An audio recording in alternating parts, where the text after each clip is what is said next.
பிரபல ரவுடி நாகேந்திரன் மரணமடைந்ததாக கூறப்பட்ட நிலையில் அவர் இன்னும் உயிருடன் இருப்பதாகவும் பிளாஸ்டிக் சர்ஜரி மூலம் தப்பிக்க வைத்ததாகவும் ஆம்ஸ்ட்ராங் சகோதரர் பரபரப்பு குற்றச்சாட்டு. சென்னை முதன்மை அமர்வு நீதிமன்றத்தில் நடைபெற்ற விசாரணையில் ஆம்ஸ்ட்ராங் சகோதரர் தரப்பினர் புகார்.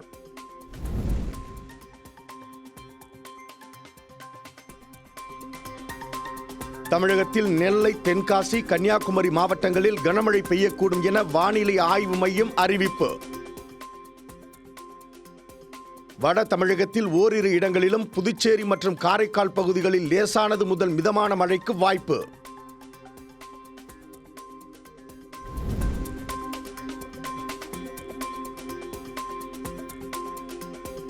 தெருநாய்களை மறுவாழ்வு மையங்களுக்கு கொண்டு செல்வதை உறுதி செய்ய வேண்டும் என உச்சநீதிமன்றம் உத்தரவு. தெருநாய்கள் தாக்குதலால் பாதிக்கப்படும் மக்களை பாதுகாக்க மாநில அரசுகள் மற்றும் யூனியன் பிரதேசங்கள் விரிவான நடவடிக்கைகளை மேற்கொள்ள வேண்டும் என்றும் தெருநாய்களை மறுவாழ்வு மையங்களில் அடைக்க வேண்டும் என்றும் உத்தரவு.